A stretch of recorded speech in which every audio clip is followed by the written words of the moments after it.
Gold, trusted gold buyers. మీరు తాకట్టు పెట్టిన బంగారాన్ని విడిపించి ఈ రోజు ఉన్న మార్కెట్ ధరకు కొనబడను. నమస్కారం, వెల్కమ్ టు ఐ డ్రీమ్. నేను మీ విజిత. ధర్మ మార్గం కార్యక్రమానికి స్వాగతం. మనకు వినాయక చవితి రాబోతోంది. వినాయక చవితి మన అందరము జరుపుకుంటాము, కానీ ఏ రకంగా జరుపుకోవాలి, మనం తెలిసి తెలియక ఎటువంటి తప్పులు చేస్తున్నాం వినాయక చవితికి సంబంధించి, ఇవన్నీ కూడా ఇప్పుడు గురుగారితో మాట్లాడి తెలుసుకుందాం. ప్రస్తుతం మనతో పాటు ఉన్నారు ప్రముఖ జ్యోతిష్యులు బ్రహ్మశ్రీ నందిపట్ల శ్రీహరి శర్మ గారు. ఇప్పుడు గురుగారితో మాట్లాడి అవన్నీ కూడా డీటెయిల్గా తెలుసుకుందాం. నమస్కారం గురుగారు. వాగర్థావివ సంపృక్తౌ వాగర్థ ప్రతిపత్తయే జగతః పితరౌ వందే పార్వతీ పరమేశ్వరౌ. సదాశివ సమారంభాం శంకరాచార్య మధ్యమాం అస్మదాచార్య పర్యంతం వందే గురు పరంపరాం. ఆదిత్యాయ చ సోమాయ మంగళాయ బుధాయ చ గురుశుక్ర శనిభ్యశ్చ రాహవే కేతవే నమః. శృంగేరి జగద్గురు పీఠాధిపతులకి, కంచి పీఠాధిపతులకి నమస్కారములు తెలియజేసుకుంటూ కార్యక్రమాన్ని ప్రారంభిద్దాం. గురుగారు, ఈసారి చవితి తిథి 2 రోజులు వచ్చింది అని చెప్పి విన్నాము. ఇది నిజమేనా? నిజంగా 2 రోజులు ఉంటే మనం వినాయక చవితి ఏ రోజున జరుపుకోవాలంటారు? వినాయక చవితి చతుర్థి ఉన్నటువంటి సమయము, అలాగే మధ్యాహ్నం వ్యాప్తమైనటువంటి చతుర్థి తిథి రోజునే చేసుకోమన్నది శాస్త్రం. ఓకే. ఇక విగ్రహం ఎలా ఉండాలి, వీక్షించేటువంటి ప్రేక్షకుల్లో గమనించాల్సిన అంశం ఏంటంటే 2005వ సంవత్సరం నుంచి 2020వ సంవత్సరం వరకు, అంటే ఒక 15 సంవత్సరాల పాటు పిఓపి అంటే ప్లాస్టర్ ఆఫ్ ప్యారిస్, పిఓపి, ఆ ప్లాస్టర్ ఆఫ్ ప్యారిస్తో చేసినటువంటి విగ్రహాన్ని తెచ్చుకునే అలవాటుగా తెచ్చుకున్నారు. కానీ ఎంతోమంది మహనీయుల యొక్క శ్రమ ఫలితముగా ఈనాడు చాలామందికి అవేర్నెస్ వచ్చి మట్టి వినాయకుడిని తెచ్చుకుంటున్నారు. శాస్త్రంలో కూడా మట్టి వినాయకుడినే అర్చించమని మనకు చెప్పబడి ఉంది. ఎందుకనంటే మట్టి ఏ విగ్రహమైనా నిండుగా ఉండాలి. పిఓపితో చేసినటువంటి విగ్రహము చూడడానికి బయటికి మాత్రం ఆకర్షణీయంగా ఉంటుంది, ఒకసారి వెనక్కి తిప్పి చూస్తే ఒక డొల్ల ఉంటుంది. మనం పూజించే వస్తువు ఏది కూడా డొల్లగా ఉండకూడదు, పూజా వస్తువులు డొల్లగా ఉండకూడదు. కాబట్టి మట్టి విగ్రహాన్నే మన గనక పూజించినట్లయితే సంపూర్ణమైనటువంటి ఫలితం దక్కుతుంది. అంతేకాకుండా ఆ యొక్క విగ్రహము ఏకదంతముతో ఉండాలి, అనగా ఒక దంతం పొడుగ్గా, ఒక దంతము కనబడినట్టుగా ఉంటుంది. ఆ విధమైనటువంటి రూపము కలిగినటువంటి విగ్రహాన్ని మాత్రమే మనము కొనుగోలు చేసుకొని పూజా విధానంలో వాడుకోవచ్చు. ఇక ముఖ్యంగా యజ్ఞోపవీతము లేనటువంటి విగ్రహాలు కూడా కొన్ని దొరుకుతుంటాయి. కాబట్టి యజ్ఞోపవీత గుర్తు ఉన్నటువంటి విగ్రహము, పైగా నడుముకి నాగాభరణం కలిగినటువంటి విగ్రహం కనుక ఉన్నట్లయితే అది అద్భుతమైనటువంటి ఫలితం ఇస్తుంది. ఎందుకనంటే వినాయకుని యొక్క ప్రతిమా రూపంలో 4 హస్తములు, అభయము, వరదము మరియు ఈ యొక్క పాశము అంకుశం కలిగినటువంటి ఈ విధంగా ఉన్నటువంటి ప్రతిమను, నవ్వుతూ ఉన్నటువంటి విగ్రహాన్ని మనం కొనుగోలు చేసుకోవాలి. కాబట్టి ఈ లక్షణాలు కలిగినటువంటి విగ్రహాన్ని మనం కొనుగోలు చేసుకొని పూజా మందిరంలో పెట్టుకొని వినాయక చవితి రోజున పూజ చేసుకున్నట్లయితే సంపూర్ణమైనటువంటి వినాయకుడి యొక్క అనుగ్రహం మనకు కలుగుతుంది. ఓకే గురుగారు, ఇంకొక చిన్న డౌట్. మనం వినాయకుడి విగ్రహం కొనుక్కునేటప్పుడు మీరు చెప్పినవన్నీ ఉండేలా చూసుకోవాలని చెప్పారు. దాంతోపాటు తొండం కూడా కుడివైపున ఉండేలాగా ఉన్న విగ్రహాన్ని మాత్రమే తెచ్చుకోవాలని చెప్పి అంటుంటారు. ఇది నిజమే అంటారా? చాలామందికి ఉండేటువంటి సందేహమేనమ్మా. అయితే తొండము కుడివైపున ఉన్నటువంటి విగ్రహం కలిగింది ఎల్లవేళలా పూజనీయముగా ఉండాలి. అంటే ఎల్లవేళలా పూజనీయత అనేటువంటిది ఎక్కడ ఉంటుంది? దేవాలయంలో. ఎందుకంటే 3 కాలాల్లో నిత్యము ధూపదీప నైవేద్యం పంచోపచార పూజా విధానంగా చేయడం జరుగుతుంది. కాబట్టి తొండం కుడివైపున ఉన్నటువంటిది అత్యంత శీఘ్ర ఫలప్రదాత విగ్రహముగా చెప్పబడి ఉంది వినాయకుడికి సంబంధించి. క్షిప్ర గణపతి అని కూడా అంటుంటారు. కాబట్టి ఇక్కడ ఏంటనంటే కేవలం దేవాలయాల్లో మాత్రమే ఈ ఏర్పాటు ఉంటుంది. అన్ని రకాల నైవేద్యాలు పెట్టే ఏర్పాటు మన ఇంట్లో కనుక ఉపాసనా పరులై ఉండి మన ఇంట్లో కూడా మనము కూడా 3 కాలాలలో ఆ యొక్క వినాయకుడికి నైవేద్యము అన్ని రకాలుగా ఉపచారాలు శాస్త్ర ప్రకారము చేసుకోగలిగే వెసులుబాటు ఉంటే ఆ విధంగా కుడివైపున ఉన్నటువంటి విగ్రహాన్ని, తొండం కుడివైపుగా ఉన్నటువంటి విగ్రహాన్ని కొనుగోలు చేసి పూజా మందిరంలో పెట్టుకోవచ్చు. అంటే మనం నిత్యం దీపారాధన నైవేద్యం పెట్టాలనుకుంటే విగ్రహం పెట్టుకోవచ్చు అమ్మా, నిమజ్జనం చేయాల్సిన అవసరం లేదు. అయితే ఇక్కడ ప్రధానంగా ఏంటనంటే ఈ యొక్క ఎడమ వైపుకు తిరిగి ఉన్నటువంటి విగ్రహాన్ని అందరూ కూడా పూజించవచ్చు. ఇది కూడా లక్ష్మీప్రదము లాంటిది, ఏం తప్పు కాదు. ఎందుకనంటే దీనికి అంత గొప్పగా పెద్దగా నియమాలంటూ ఏమీ లేవు. సాధారణంగా మనం చేసే పంచోపచారాలు పెట్టి ఆ విధంగా వినాయకుడిని పూజించడంలో ఎటువంటి దోషము లేదు. ఎడం వైపున, ఎందుకంటే కలియుగము, అందున ప్రతి వాళ్ళకి రోజుకు లేస్తూనే ఉరుకుల పరుగుల జీవితం. ఆ ఉరుకుల పరుగుల జీవితంలో దైవానికి కేటాయించే సమయం తక్కువైపోయింది.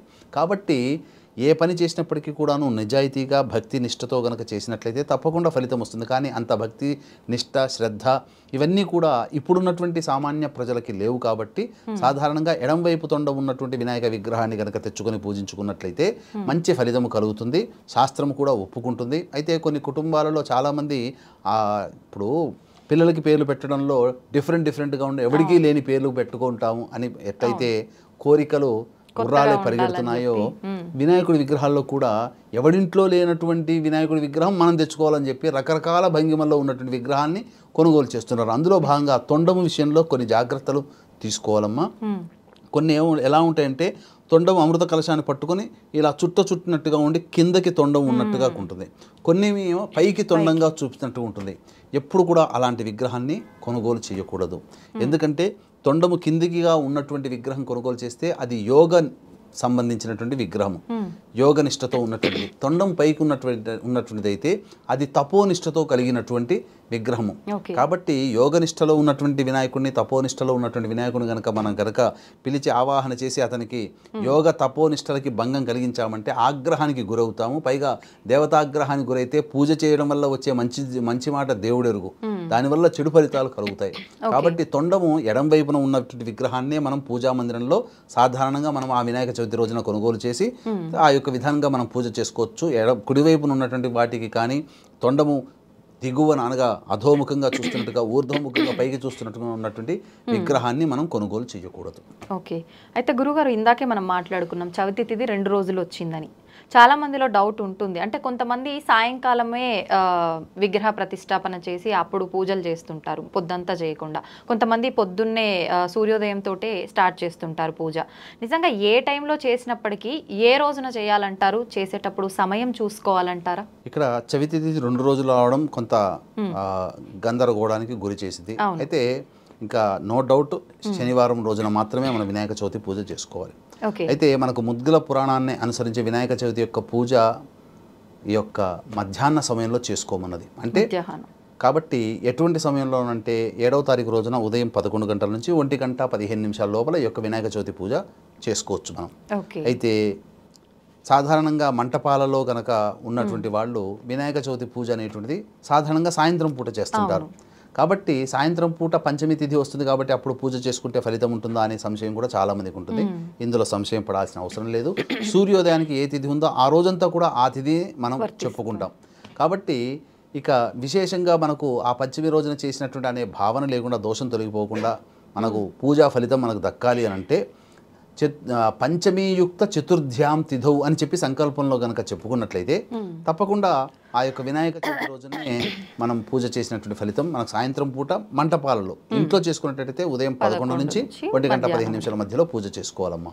ఓకే గురుగారు, పూజ చేయటం వరకు ఓకే. ఈ మధ్యకాలంలో వింటున్నాము వినాయకునికి సంబంధించిన పూజ ఏదైనా సరే మగవారు చేస్తేనే మంచిది, శుభం కలుగుతుంది, ఆడవారు చేయడానికి పనికిరాదు అని చెప్పి.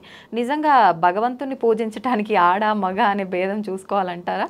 అటువంటిది ఏమీ లేదమ్మా. ఎందుకనంటే ఆడ మగ చిన్న పెద్ద వితంతువులు ఇలా అందరూ కూడా చేసుకోగలిగేటువంటి పూజ. వితంతువులు కూడా చేసుకోవచ్చమ్మా. అంటే ఏంటి, వితంతువులు కూడా చేసుకుంటే ఏంటంటే భవిష్యత్తు ఉత్తర జన్మలో దీర్ఘాయుష్మంతుడైనటువంటి భర్తతో కలిసి పూజ చేసుకునే అర్హత కలిగినటువంటి జన్మ వితంతువు జన్మ ఎత్తుతుంది. కాబట్టి ఇక్కడ వితంతు అని చెప్పి చిన్నతనంగా చూడాల్సిన అవసరం లేదు. పూర్వ సువాసినులు అని అనవచ్చు. ఎందుకంటే ప్రతి వాళ్ళు మానవులే కాబట్టి కొన్ని కర్మవశాత్తు కొన్ని ఇబ్బందులు కలుగుతాయి జీవితంలో. అంత మాత్రాన వాళ్ళని తీసిపోలేరు.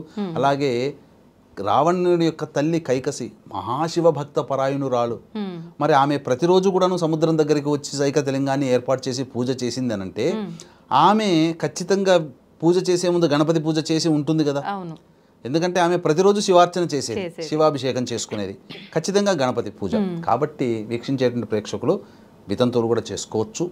అయితే ఇక్కడ ప్రధానంగా మగవాళ్లే చేసుకోవాలి, ఆడవాళ్ళు చేయకూడదు అనేటువంటి యొక్క ప్రచారం చాలా ప్రసార మాధ్యమాల్లో జరుగుతుంది. పురుషులు కాకుండా స్త్రీలు కూడా ఈ యొక్క పూజ చేసుకోవచ్చు. ఎందుకనంటే ఇది అందరికీ సంబంధించినటువంటి పూజ కాబట్టి అన్ని సంశయాలు వదిలి స్త్రీ పురుష భేదం లేకుండా అన్ని వర్ణాల వారు, అన్ని కులాల వారు, మతాల వారు కూడా ఈ పూజ చేసుకోవచ్చు అమ్మా. ఓకే గురుగారు, నేనే అడగాలనుకున్నా యాక్చువల్గా వితంతువుల గురించి పూజ చేయొచ్చా అని. దాంతోపాటు ఆడవారు బహిష్టు సమయంలో కానీ, ఏటి సూతకంలో ఉన్న వాళ్ళు కానీ, ఇలాంటి వాళ్ళు కూడా ఆ కుటుంబ సభ్యులు ఈ పూజా విధానాన్ని ఆచరించవచ్చు అంటారా? ఏటి సూతకం అనేటువంటిది కనుక చూసుకుంటే చాలామందికి కన్ఫ్యూజన్ ఉందమ్మా. ఏంటనంటే ఇప్పుడు ఒక ఇంట్లో 4 అన్నదమ్ములు ఉంటారనుకోండి, అన్నయ్య గతించారనుకోండి, అన్నయ్య గతించినప్పుడు ఆ అన్నయ్య భార్య పిల్లలకి మాత్రమే ఏటి సూతకం ఉంటుంది. ఓకే, ఈ అన్నదమ్ములు కూడా ఏటి సూతకంలో పాలు పంచుకుంటారు. అవును, తప్పమ్మా. వాళ్ళకి ఈ అన్నదమ్ములకి 11 రోజులు మాత్రమే ఉంటుంది మహిళ. కానీ అన్నయ్య చనిపోయినందుకు వీళ్ళు కూడా ఏటి సూతకం వరకు కూడా పూజలు చేసుకోరు, అది తప్పు. అయితే ఏటి సూతకంలో ఉన్నటువంటి వాళ్ళు ఈ యొక్క నోములు వ్రతాలు సంవత్సరీకం అయ్యేంత వరకు చేసుకోకూడదని మనకు శాస్త్రం చెప్పబడి ఉంది. మరి అటువంటి వాళ్ళు ఎలా దేవుని పూజ అంటే దేవుని పూజ జరుగుతున్న ప్లేస్లోకి వెళ్ళి చూడవచ్చు. దేవుని పూజ జరుగుతున్నప్పుడు ఇప్పుడు గణపతి చెందాలని రాస్తారు, లేదా ఆ గణపతి పూజలో భాగంగా అవసరమయ్యే పూజా సామాగ్రికి వాళ్ళు డబ్బులు ఇచ్చినట్లయితే అందులో పాలు పంచుకున్నా చాలు, ఆ గణపతి పూజ చేసిన ఫలితం దక్కుతుంది. అది మరి గర్భిణీ స్త్రీలు ఉన్న వాళ్ళు, గర్భిణీ స్త్రీలు ఉన్నటువంటి వాళ్ళకైతే ఒక ధర్మశాస్త్రాలు, కొన్ని ధర్మశాస్త్రాల ప్రకారము 5వ నెల వచ్చిన తర్వాత, కొన్ని ధర్మశాస్త్రాల ప్రకారం 7వ నెల వచ్చిన తర్వాత పురిటి సూతకం ఉంటుంది. కాబట్టి ఆయా ప్రాంత ఆచారాన్ని బట్టి ఈ యొక్క సంబంధించినటువంటి ఏటి సూతకంలో ఉన్న వాళ్ళు సంవత్సరం పాటు చేసుకోకూడదు. గర్భిణీ స్త్రీలు కూడా ఆ యొక్క ఆచార సాంప్రదాయాన్ని అనుసరించి 7వ నెల పడ్డ తర్వాతనైనా, 5వ నెల పడ్డ తర్వాతనైనా ఈ విధంగా పూజకి అర్హురాలు కారు కాబట్టి మీ భర్త చేతగా ఈ యొక్క కార్యక్రమ విధానాన్ని చేసుకోవచ్చు. అలాగే బహిష్టు అయినటువంటి, ఎందుకంటే ఎంతో ఆశతో ప్రేమతో ఇంటిల్లి పాదులందరూ కూడా, ముఖ్యంగా ఇల్లాలు ఎంతో కష్టపడి ఇల్లునంతా శుభ్రం చేసుకుని పూజా మందిరాన్ని ఏర్పాటు చేసి భర్త పిల్లలతో కలిసి ఆనందంగా ఈ యొక్క వ్రతాన్ని చేసుకోవాలనే ఆలోచన చాలామంది స్త్రీలకు ఉంటుంది. కానీ ప్రకృతి ధర్మం, మనం పిలిస్తే వచ్చేది కాదు, పొమ్మంటే పోయేది కాదు. కాబట్టి ప్రకృతి ధర్మంగా వచ్చేటువంటి దాన్ని మనం ఆపలేము. కాబట్టి ఆ విధంగా ప్రకృతి ధర్మంగా వచ్చినటువంటి రజస్వల బహిష్టు సమయంలో ఆ యొక్క ఇంటిలో పూజా మందిరంలో ఆ స్త్రీ ఎప్పుడు కూడాను తిరగాడకూడదు, ఏ వస్తువుని కూడా ముట్టుకోకూడదు. ఈ యొక్క స్త్రీకి 3 రోజుల వరకు నిషేధం అనేటువంటిది ఉంది. అసలు ఇంట్లో ఏ విధంగా కూడా కలపకూడదు. 4వ రోజున ఇంటిని శుభ్రం చేసుకోవడానికి, 5వ రోజున పూజాది కార్యక్రమాలు చేసుకుని పాలు పంచుకోవడానికి ఈ యొక్క సంబంధించినటువంటి శాస్త్రం వెసులుబాటు కలిగించింది. కాబట్టి బహిష్టు అయినటువంటి స్త్రీలు ఈ యొక్క పూజా విధానంలో పాల్గొనకూడదు. ఆ పూజా విధానం దరిదాపుల్లో కూడా ఉండకూడదు అని చెప్పవచ్చు. గురుగారు, వినాయకుడి పూజ అనగానే ముఖ్యంగా పత్రాలతో, 21 పత్రాలతో స్వామివారిని ఆ రోజు అర్చిస్తూ ఉంటాము.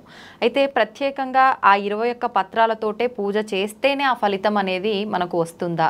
ఒకవేళ ఆ పత్రాలు దొరకని పక్షంలో 21 పత్రాలతో చేయలేని వారు అంతే ఫలితాన్ని పొందాలంటే దానికి ఇంకొక ఉపాయం ఏదైనా ఉందంటారా? మనకు వినాయక చవితిలోనే పత్రి పూజ అనేటువంటిది ఒక వినాయక చవితిలోనే ఉంటుంది.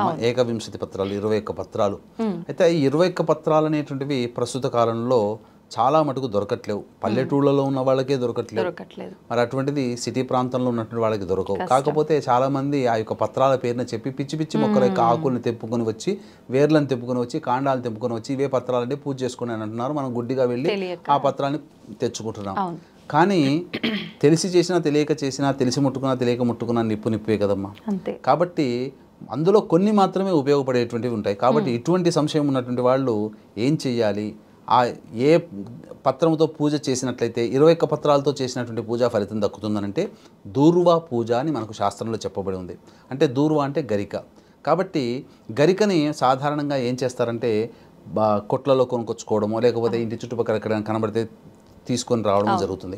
అయితే మనకు గరిక పూజలో గరికని ఏ విధంగా తెచ్చుకోమని ఉన్నదంటే, గరిక ప్రమాణాన్ని కనుక ఏ విధంగా చూడాలి అని అంటే, ఎవరు కాలు తొక్కనటువంటిది, ఏ జంతువులు తొక్కనటువంటి ప్రదేశంలో పెరిగినటువంటి గరికని, అలాగే పవిత్రమైనటువంటి స్థలంలో పెరిగినటువంటి గరికనే పూజ సంబంధించినటువంటి పూజలలో మనం వాడుకోవచ్చు. కాబట్టి అయితే ఇప్పుడు అటువంటి ప్రదేశంలో చాలా తక్కువ, పైగా మనకు అల్లంత దూరంలో ఉంటాయి. కాబట్టి సాధారణంగా పూజా స్టోర్లలో లేదా పూల సామాన్లు అమ్మే దగ్గరనో, పూలు అమ్మే దగ్గరనో మనకు దొరుకుతాయి, తీసుకొచ్చుకుంటారు. చాలామంది చేసేది ఏంటంటే ఆ కట్ట తీసుకురాగానే పూజా సమయానికి ఆ కట్ట విప్పి పూజ చేస్తారు. అంటే మనం తినడానికి అయితేనేమో మంచి హైజీనిక్ ఫుడ్, మనం కట్టుకోవడానికి మంచి చక్కటి నీట్గా ఉండే బట్టలు. మరి దేవుని పూజల్లో మనల్ని కాపాడి, మనల్ని రక్షించి, మన నిత్యం మంచి చెడు చూసుకునేటువంటి ఆ దేవుని పూజల్లో వాడే పత్రి కోసము మనం ఎంతో శ్రద్ధ తీసుకోవాలి. కాబట్టి ఆ యొక్క గరిక కట్టను తీసుకుని వచ్చినప్పుడు ముందుగా రోజుగానే ఆ యొక్క గరికనంతా కూడాను మంచినీటిలో శుభ్రపరిచి చక్కగా తీసుకోవాలి. అయితే గరిక పూజలు ఏంటంటే కాండంతో సహా ఉన్నదానాల్లో కూడా పూజ చేస్తూ ఉంటారు. ఆ పూజా విధానం గరిక పూజ పనికిరాదు. ఎలా ఆ యొక్క గరికను మనం తీసుకోవాలి అంటే, గరికను కనుక మనం చూసినట్లయితే కాండం ఉంటుంది, కాండానికి ఇలా ఇలా పక్కన ఆకులు ఉంటాయి. అలాగే అగ్రము అంటే ఎండులో ఇలా త్రిశూలంగా ఉంటుంది. ఆ త్రిశూలంగా ఉన్నటువంటి కాండమునే మనం కట్ చేసుకోవాలి. చేసుకొని ఆ వాటితోనే అర్చన చేయాలి, మొత్తం గరికతో చేయకూడదు. కాబట్టి ఆ విధంగా గరికను మనం పట్టుకోవాలి. 21 నామాలతో చేయాల్సింది కాబట్టి మొదటి 10 నామాల వరకు 2 దూర్వాంకురాలు 2 గరిక పోచలు తీసుకొని ఒక్కొక్క నామం చెబుతూ 2 గరిక పోచలు వేయాలి. అలా 10 నామాలకు అయ్యేసరికి ఎంత అవుతుంది? 20 అవుతుంది. తర్వాత మిగిలిన 11 నామాలు ఒకసారి చెప్పి ఒక గరిక పోచ కనుక పెడితే 21 గరిక పూజ 21 నామాలతో పూజ చేసినటువంటి ఫలితం, 21 పత్రాలతో పూజ చేసినటువంటి ఫలితం. కాబట్టి మనం 2 చొప్పున ఒక్కొక్క నామానికి 10 నామాలకి చేస్తాం కదా, ఆ 2 ఏంటనంటే మనం మనసులో స్మరించుకోవాలి. ఏమని? ఆ 2 పత్రాలు, మొదటి 2 పత్రాలు సమర్పయామి అని చెప్పి ఇవ్వడం. అలాగే ఇంకా 2 గరిక పూజలు తీసుకొని తర్వాత 3-4 పత్రాలని మనసులో తలుచుకొని సమర్పయామి, ఆ విధంగా చేయాలి. ఇక 10 అయిపోతే 20 అయిపోతుంది. ఇక మిగిలిన 11 నామాలు ఉచ్చరించి ఆఖరిన మిగిలినటువంటి పత్రం ఏదైతే ఉంటుందో దాన్ని స్మరించుకొని ఆ యొక్క 11 నామాలు చెప్పి ఒక గరిక పూజ వేస్తే 21 పత్రాలతో పూజ చేసినటువంటి ఫలితం మనకు దక్కుతుంది. శరన్నవరాత్రుల సందర్భంగా అమ్మవారి యొక్క అనుజ్ఞ మేరకి ఆశ్వీజ పౌర్ణమి నుంచి సంవత్సరం పాటు మా పీఠం ఆధ్వర్యంలో మీ కుటుంబ సభ్యుల యొక్క గోతనామాదులతో, అనగా ముఖ్యంగా మనకు ఆరోగ్యం ఉంటేనే అన్ని రకాల యోగాలు కానీ ఏదైనా ఆశయాలు సాధించుకోగలుగుతాం. కాబట్టి గండాంత దోషాలు, అపమృత్యు భయ దోషాలు తొలగిపోవడం కోసం మృత్యుంజయ హోమం, అలాగే వృషభ మిథున కర్కాటక సింహతుల వృశ్చిక మకర కుంభమీన రాశుల్లో జన్మించిన వారికి శనిదోష నివారణకై శనిదోష నివారణ హోమాలు. మనిషికి జాతకరీత్యా ఏవైనా కానీ 6 రకాల సమస్యలు ఎక్కువగా ఉంటాయి. అవి విద్య, వివాహ, ఉద్యోగ, దాంపత్య, సంతాన, అనారోగ్య సమస్యలు. కాబట్టి వీటి నివారణ కోసం 18 రకాల హోమాదులు ప్రతి నెల ఒక్కొక్క పుణ్యక్షేత్రంలో ఒక్కొక్క పుణ్యతిథి రోజున జరిపించడం జరుగుతుంది. సామాన్య మానవుడు కూడా పాల్గొనే విధంగా ఈ యొక్క కార్యక్రమ రూపకల్పన చేయడం జరిగింది. ఈ యొక్క కార్యక్రమ తదనంతరం మీకు అందరికీ కూడా వీడియోలు కూడా పంపడం జరుగుతుంది. కాబట్టి అవకాశం ఉన్న వాళ్ళు ఈ యొక్క సంవత్సరం పాటు మా ఆధ్వర్యంలో జరిగేటువంటి కార్యక్రమాల్లో గోతనామాలు నమోదు చేసుకోదలిచిన వాడు కార్యక్రమ తదనంతరం కాంటాక్ట్ చేసి పూర్తి వివరాలు తెలుసుకోవచ్చు. తులసి దళాలని మనం మామూలుగా పూజల్లో వాడుతూ ఉంటాము, కానీ వినాయకుడి పూజలో మాత్రం తులసి దళాలు వాడటానికి వీల్లేదని చెప్పి అంటూ ఉంటారు. నిజంగానే వాడకూడదంటారా? రీజన్ ఏంటి? ఈ యొక్క తులసి అనేటువంటిది మనకు ప్రధానంగా చూసుకున్నట్లయితే విష్ణుడికి భార్యగా ఉండాలని, భర్తగా విష్ణువుని పొందాలనే నియమంతో బ్రహ్మగూర్చి ఘోర తపస్సు చేస్తేగా బ్రహ్మ ప్రత్యక్షమయ్యి బద్రికాశ్రమంలో విష్ణు భగవానుడు నీ కోసం వస్తాడమ్మా, నీవు అక్కడ బద్రికాశ్రమానికి వెళ్ళు, విష్ణు భగవానుడు రాగానే నిన్ను గుర్తించి నిన్ను వివాహం చేసుకుంటాడు అని చెప్పి చెప్తుంది అని వరం ఇచ్చేసేసరికి ఈ తులసి స్త్రీ రూపంలో ఉన్నటువంటి తులసి బద్రికాశ్రమానికి వెళుతుంది. అంతటా కొంత కాలానికి ఎదురు చూస్తూ ఉన్నది విష్ణు భగవానుడు వస్తాడేమో అని చెప్పి. అయితే సాధారణంగా గణాధిపత్యం కలిగినటువంటి వినాయకుడు కొన్ని రోజుల తర్వాత చక్కగా మంచి వేషధారణతో ఉండి గంధ పుష్పమాలికలు మెడలో వేసుకొని ఆ విధంగా బద్రికాశ్రమంలో విహరిస్తున్నాడు గంగా నదీ తీరంలో. విహరించేసరికి ఆ సమయానికి తులసి వచ్చినటువంటి సందర్భంగా చూసి విచిత్రమైనటువంటి రూపం కలిగినటువంటిది చూసి విష్ణువే నన్ను పరీక్షింపదలిసి ఈ రూపంలో వచ్చాడని చెప్పి భావన చేసుకుని గణపతి వెంట పడిందట, నన్ను పెళ్లి చేసుకో అని. అన్న తర్వాత అతను వినాయకుడు జరిగినదంతా కూడా గమనించి విష్ణువు ఎవరై అంటే నాకు తండ్రితో సమానం, విష్ణువుని పెళ్లి చేసుకోవాలని అనుకుంటుంది కాబట్టి ఈమె తల్లితో సమానం కాబట్టి నేను చేసుకోనమ్మా అని అనడం. ఆ విధంగా చెప్పేసేసరికి ఎంత చెప్పినా కానీ వినకపోయేసరికి ఆ యొక్క వినాయకుడికి కోపం వచ్చి భూలోకంలో వృక్ష జాతిలో పుట్టుగాక అని చెప్పి శాపం ఇచ్చేస్తాడు. తర్వాత తులసి మాత కూడా కోపగించుకొని నీకు 2 పెళ్ళిళ్ళు జరుగుగాక అని చెప్పి శాపం ఇచ్చేస్తుంది.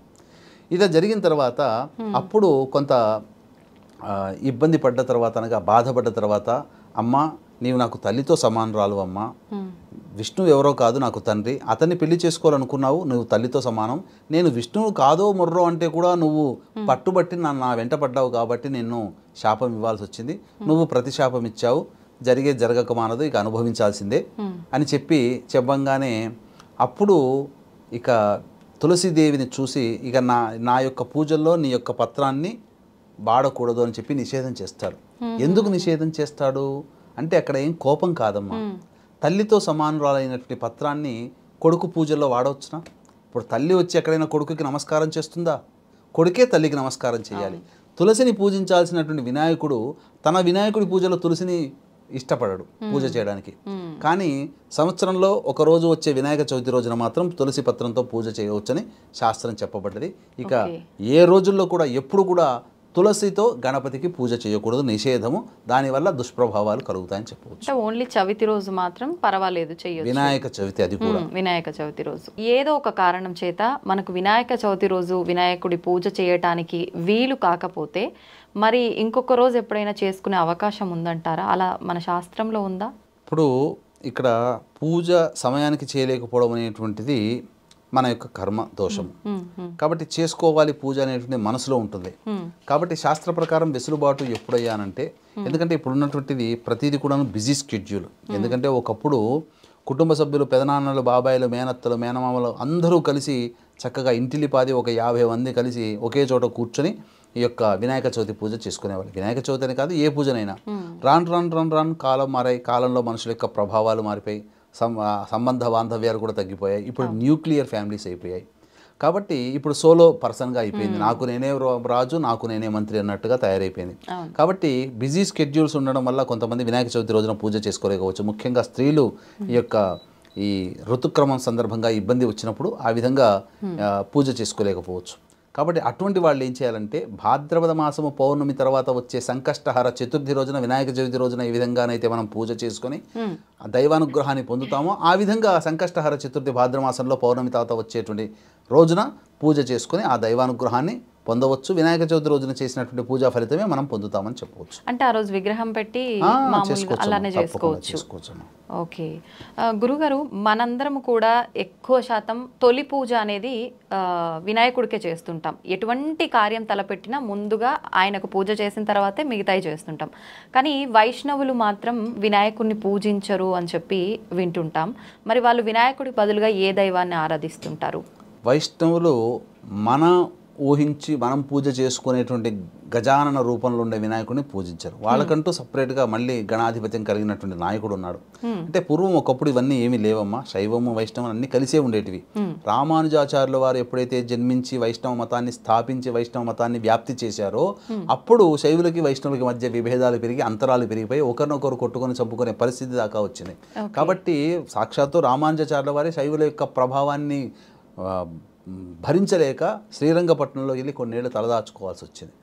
కాబట్టి అందరూ కూడా ఇంత ఇబ్బంది పెట్టినటువంటి శైవ మతానికి సంబంధించినటువంటి వాడు కదా, శివుని కొడుకు కదా గణపతి, మరి మనం వైష్ణవ మతం కదా, మరి మనకు విష్ణు సంప్రదాయంలో మరి గణపతి గణాలకి నాయకుడు ఎవడూ లేరా, కాబట్టి మనం సపరేట్గా మనం పెట్టుకుందాం ప్రత్యేకంగా అని చెప్పి అందరూ ఆలోచించి తీర్మానం చేసుకుని ఒక పర్సన్ని తెరపైకి తీసుకొచ్చారు. వారి పేరే విశ్వక్సేనుడు. విశ్వక్సేనుడు అనేటువంటి వాడు కూడా సేమ్ విష్ణువు మాదిరిగానే శంఖ చక్రాలు కలిగి ఉండి గదని కలిగి ఉంటాడు. కానీ అతని అనుచరులు కనుక చూసినట్లయితే వినాయకుడు రూపం కలిగినటువంటి 2 అనుచరులు ఉంటారు. అంటే ఏంటి, శైవ మతం మీద మనం ఆధిపత్యం చేసాం, మన సహాయకులు వినాయకుడు రూపంతో ఉన్నవాళ్ళు, అంటే గణపతే మనకు సహాయంగా ఉన్నాడు, మనం పెట్టినటువంటి విశ్వక్సేనుడు అనే భావాన్ని తీసుకొచ్చే విధంగా ఆ యొక్క విశ్వక్సేనుని సృష్టించారు. ఎక్కడ ఏం వేదంలో కూడా విశ్వక్సేనుడు యొక్క ప్రస్తావన ఉండదు. వైష్ణవ మతం ఏర్పడిన తర్వాత విశ్వక్సేనుడు గణాలకి నాయకుడుగా నియమింపబడ్డాడు. అయితే ప్రధానంగా మనం కొలిచేటువంటి గణనాథుడు ఏనుగు ముఖంతో ఉంటే, ఈ యొక్క వైష్ణవులు కొలిచేటువంటి గణనాథుడైనటువంటి విశ్వక్సేనుడు మనుష్య రూపంలో ఉంటాడని శాస్త్రం చెప్పబడింది. ఓకే గురుగారు, ముఖ్యంగా మనకు వినాయక చవితి పూజ రోజు పాలవెల్లి అని కడుతూ ఉంటాము, రకరకాల పండ్లన్నీ కూడా కట్టి.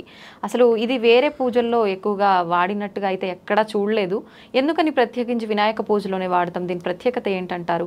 పాలవెల్లిలు అనగా ఈ యొక్క వినాయకుడి మీద ఆచ్ఛాదన రూపంలో పైన కడతారు. దానికి అనేక రకాలైనటువంటి వివిధ రకాల పండ్లు, కూరగాయలు, ఆకుకూరలు ఇవన్నీ పెడతారు. అంటే ఇక్కడ దీనికి సంబంధించినటువంటి సృష్టికి సంబంధించిన ఒక గాథ కూడా ఉందమ్మా.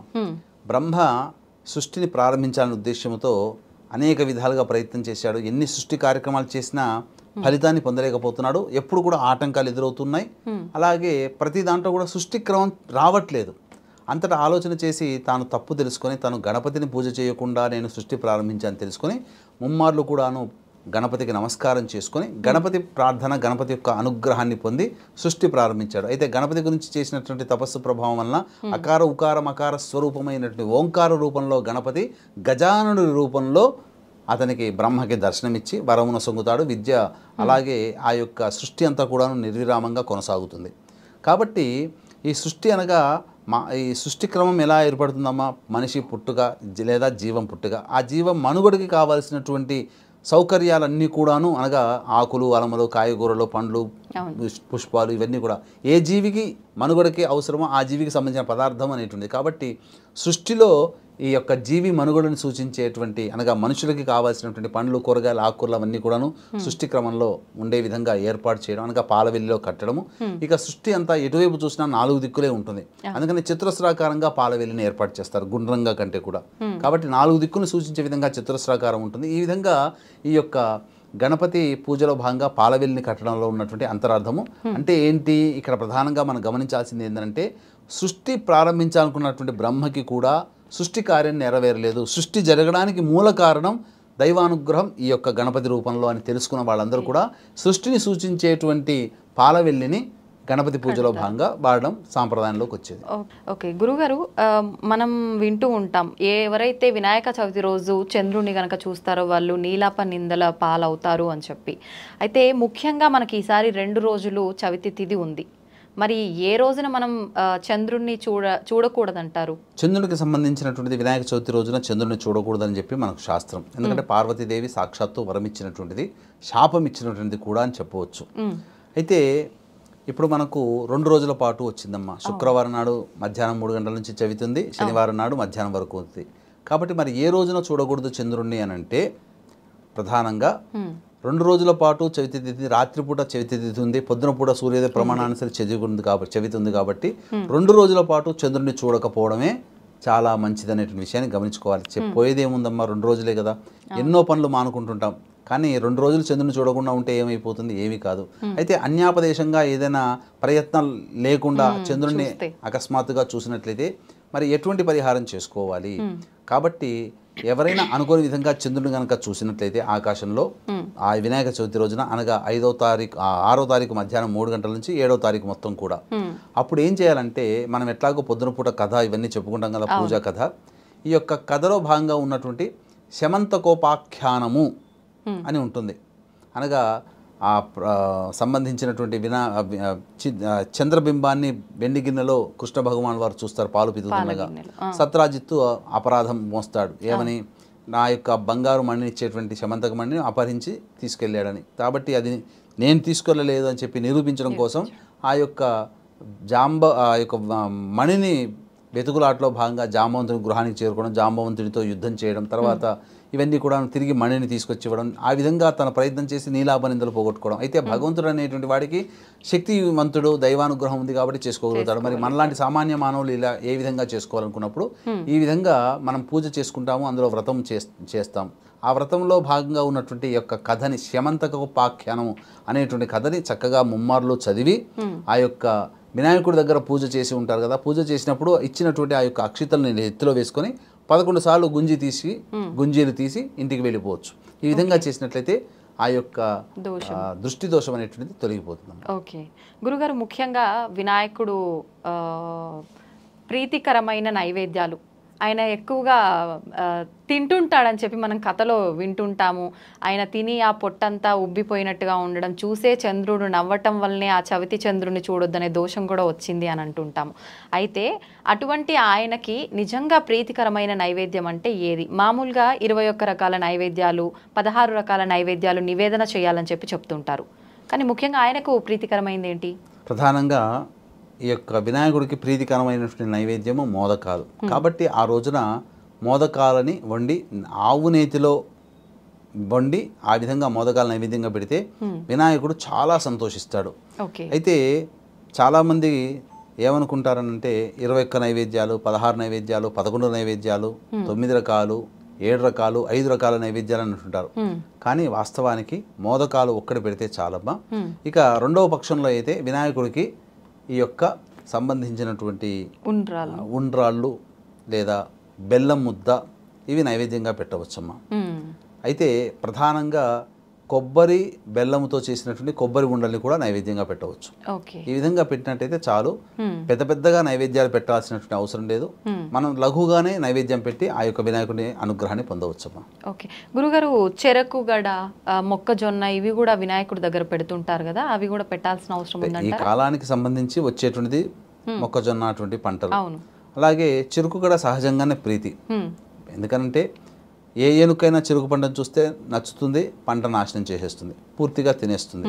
కాబట్టి ఈ యొక్క చెరుకు నైవేద్యం అనేటువంటిది, చెరుకు ద్వారా తయారైనటువంటి బెల్లం నైవేద్యం కనుక పెట్టినా కానీ ఆ యొక్క వినాయకుడికి సంతోషం పడుతుందని చెప్పవచ్చు. ఓకే గురుగారు, ముఖ్యంగా ఇంట్లో వినాయకుడిని పెట్టి పూజ చేసే వాళ్ళు ముందుగా పసుపుతో చేసిన గణపతిని పూజించిన తర్వాతే మనం విగ్రహాన్ని ఆరాధించాలంటుంటారు కదా, అది నిజమేనా? ఇక్కడ ప్రధానంగా గమనించాల్సినటువంటి అంశం ఏంటంటే పసుపుతో చేసినటువంటి హరిద్రా గణపతిని ముందుగా మనం పూజ చేసి తర్వాత మళ్ళీ గణపతి పూజ చేసుకోవాలి.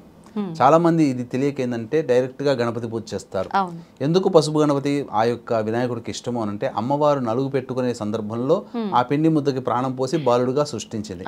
ఆ యొక్క నలుగు పిండిలో ఖచ్చితంగా హరిద్ర అంటే పసుపును కలుపుతాం కదమ్మా, ఆ విధంగా పసుపుతో చేసినటువంటి గణపతిని ముందుగా పూజ చేసి ధూపదీప నైవేద్యాలు ఇచ్చిన తర్వాత మళ్ళీ మనం ఆ యొక్క వినాయక చవితి రోజున తెచ్చుకున్నటువంటి విగ్రహానికి మళ్ళీ సంకల్పానుసారంగా ఆ యొక్క పూజా విధానం తీసుకోవాలి. గురుగారు, కలశ స్థాపన చేయాలా, కలశాన్ని ఆరాధించాలా, వినాయక చవితి రోజు కలశం పెట్టాల్సిన అవసరం ఉందా? ఇక్కడ వ్రతం చేసేటప్పుడు వినాయక చవితి రోజున కలశం పెట్టుకునే ఆనవాయితీ ఆచార సాంప్రదాయం ఉన్నటువంటి కుటుంబాల వాళ్ళు ఆ విధంగా కలశం పెట్టుకోవచ్చమ్మా. ఒకవేళ గనక కలశం పెట్టుకునే ఆరాధన లేకపోయినా సాధారణంగానైనా కానీ ఈ యొక్క వినాయకుడు పూజ చేసుకోవచ్చు. కలశం పెట్టుకోవాలనే నియమం ఏమాత్రం లేదమ్మా. వినాయక చవితి రోజు పూజా విధానం ఎలాగో ఆచరిస్తాము, పూజ అయిపోయిన తర్వాత అనంతరం వినాయక కథ విన్నా వినకపోయినా పర్వాలేదంటారా? వినాల్సిందేనా ఖచ్చితంగా? ఖచ్చితంగా వినాయకుడి పూజలో భాగంగా వ్రతం అయిపోయిన తర్వాత ఖచ్చితంగా వ్రత కథ వినవలసిందే. వ్రత కథ వినకుండా చేసినటువంటి ఏ వ్రతం కూడా, అసలు వ్రతం ఏ వ్రతమైనా, సత్యనారాయణ వ్రతమైనా, ఉమాశంకరి గౌరి వ్రతమైనా, వినాయక వ్రతమైనా, వరలక్ష్మి వ్రతమైనా, ఏదైనా ఖచ్చితంగా మనకు తెలిసినదైనప్పటికీ కూడా ఆ కథలో భాగంగా ఆ యొక్క పూజలో భాగంగా ఈ యొక్క కథని మనం చదివి తీరవలసిందే.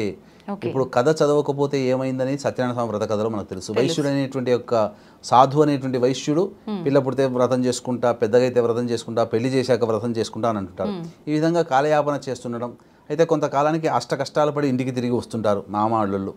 ఆ సమయంలో ఆ వైశ్యుని కూతురైనటువంటి కళావతి చక్కగా పూజ చేసుకుంటుంది. భర్తను వచ్చాడని తెలుసుకున్నటువంటిది ఆ పూజ మధ్యలోనే వెనక్కి వెళ్ళిపోయి భర్త కోసం వెళుతుంది. అప్పుడు ఆ సమయంలో కోపోద్రిక్తుడైనటువంటి ఆ యొక్క సత్యనారాయణ స్వామి భర్త ఉన్నటువంటి పడవని పూర్తిగా మునిగేటట్టుగా చేస్తాడు.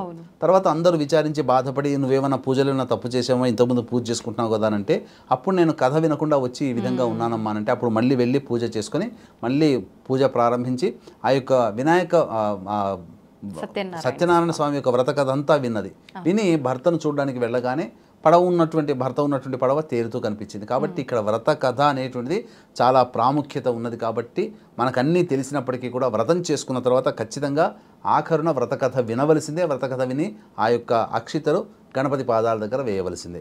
ఓకే గురుగారు, ఇదంతా అయిపోయిన తర్వాత ఆఖరణ గుంజిళ్ళు తీస్తుంటారు. అంటే మేము తెలిసి తెలియక చేసిన తప్పులు ఏమైనా ఉంటే క్షమించమని అడగటమా, లేదంటే ఇంకేదైనా ఆంతర్యం ఉందంటారా? ఈ యొక్క గుంజిళ్ళు తీయడం అనేటువంటిది ఏంటంటే మనకు ఎందుకు పెట్టారు అని అంటే, ఈ గుంజిళ్ళు తీస్తున్నప్పుడు రక్త ప్రసరణ మన శరీరం అంతా తాకుతుంది, రక్త ప్రసరణ పెరుగుతుంది. అలాగే బుద్ధి దగ్గర కూడా న్యూరాన్స్ యాక్టివేట్ అవుతాయి, తద్వారా జ్ఞాపక శక్తి పెరుగుతుంది. అయితే వృద్ధాప్యంలో వచ్చేటువంటి కీళ్ళ నొప్పులను నివారిస్తుంది. అందుకని పూర్వకాలంలో చాలామంది వినాయకుడి దగ్గరికి వెళ్ళగానే గుంజీళ్ళు తీస్తుంటారు. చిన్నపిల్లల్లో పాఠశాలలో కూడా చిన్నతనంలో మనం గుంజీళ్ళు చూసి ఉండవచ్చు. కాబట్టి ఇవంటి విశిక్షకి సంబంధించినటువంటిది. కాబట్టి ఖచ్చితంగా గణపతి దగ్గర ఈ యొక్క గుంజీళ్ళు తీసుకొని ఇష్ట సంఖ్యా రూపంలో 3, 5, 9, 7 ఇలా ఇష్ట సంఖ్యా రూపంలో గణపతి దగ్గర పూజలో భాగంగా గుంజీళ్ళు తీయవచ్చునమ్మా. సంతోషం గురుగారు, చాలా మంచి విషయాలు తెలియజేశారు. కొన్ని అంటే అసలు చాలా మందికి తెలీదు ఇలా చెయ్యొచ్చా, ఇలా చేయకూడదా అని చెప్పి. చాలా మంది వినాయక చవితి రోజు పాలవెల్లి లేకుండానే పూజ కూడా చేస్తుంటారు. అసలు నిజంగా పాలవెల్లి ఎందుకు పెట్టాలి, ఇలాంటి ఆసక్తికర విషయాలన్నీ కూడా మా అందరికీ తెలియజేసినందుకు ధన్యవాదాలు గురుగారు.